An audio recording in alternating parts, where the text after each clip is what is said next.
Good morning, everybody. Orange J here with another War of the Visions video, and today we're going to be talking about the new Vision card coming to War of the Visions this week. We're going to briefly talk about the Trust Stone upgrade again, and we're going to look at some buffs to Final Fantasy VIII units through the gear upgrades that we're getting, and then a couple other little gear upgrades that are good for like Soul and Grifford, for the few Soul and Grifford enjoyers out there.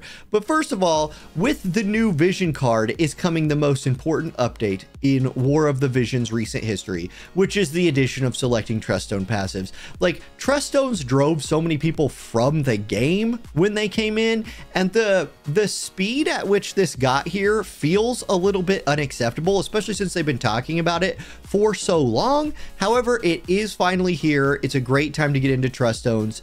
They're their final form now, which is great. Anyway, let's switch focus to the new Vision card. Now, what we can look at with the Vision card here are the stats. That's what it doesn't show in the in-game client. It's an attack, luck, HP card. Nothing extra special about those stats, but a couple things I wanted to mention.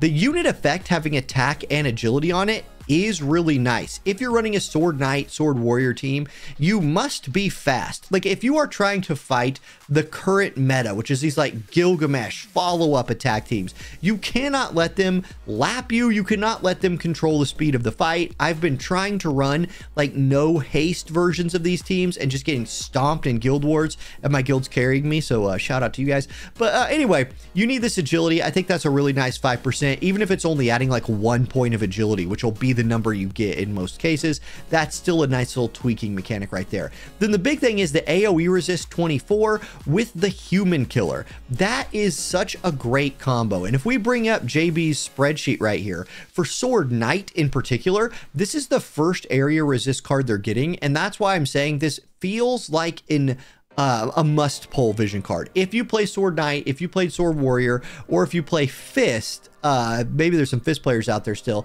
this card feels just that good. So I think you go for this card, and who knows when the next time we'll get Final Fantasy VIII is. It might never come back. It might come back in a year. Who knows? Now, next up, the Witch's Letter. This is what we're getting from the Trials of Reckoning this week. It's a 22 accuracy piece of gear if you go that route, or it's a 12 defense, 8 spirit piece of gear. To be honest, the current state of the game, you might just want to go with the accuracy. Like, you might just want to go that route. I don't know.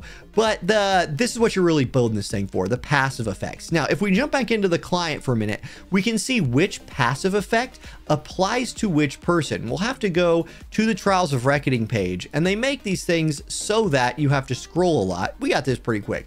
So for Squall, he's going to get reduction of physical damage taken and AoE resist up. That's good for him. Is it better than his equipment? Well, we'll look at that here in a minute. For Renoa, she's getting magic up and all attack resist up. That is really good. Irvine's getting AoE resist up and crit damage up. And then Cypher is getting more damage with Maneater physical and unit attack resist up.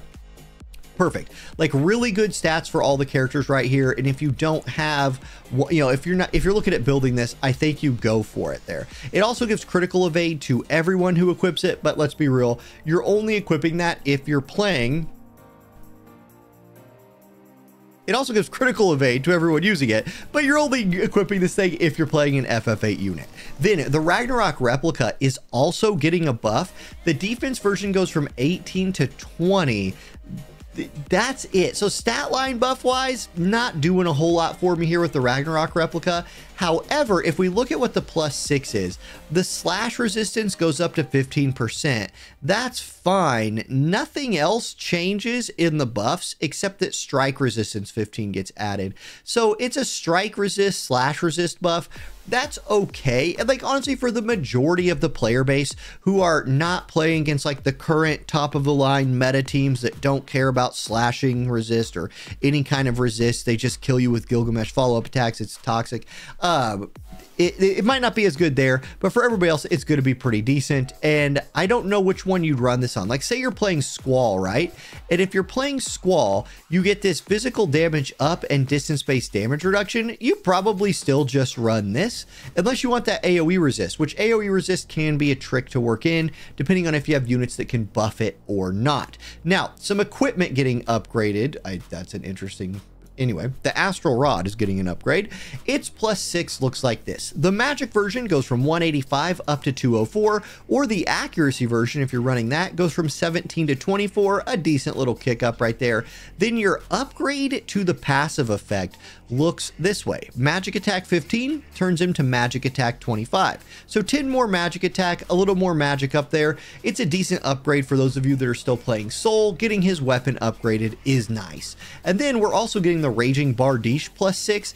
This is Grifford's axe, and you can see if you're Grifford, you get quite a bit from this. Let's see what changed. Well, the attack version, it goes from 169 to 203, which is a big jump. The crit version only goes up 2 crit, so I think the real buff here is to the assault version. In terms of the buffs, the defense pin 20 stays the same.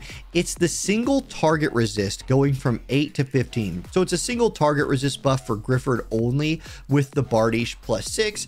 But if we're being real, basically everybody's just excited this week about exactly this thing right here. In fact, it might be so worthy of a thing that I might do a video in a few days where I'm redoing my trust stones, because right now, like, I'm not gonna lie, I'm mostly like, if I get a new unit, I go to a unit that's similar to them, I click copy trust stones and paste them onto the new unit. It's probably to the point now where they're not like ideal anymore. And if you find the big thing here, and I'll talk about this a lot more in its own video, is if you find yourself in a meta where all of a sudden frostbite, let's say, is a thing, having a little frostbite resist on a trust stone, it was way too annoying to go hunt that down before. Now it's simple. You just pick it. So that's a big deal. Okay, guys, that's the video today. Thank you all for watching. Good luck on your pulls. If you're pulling for the vision card, I definitely will be myself, and I'll catch y'all next time. Peace.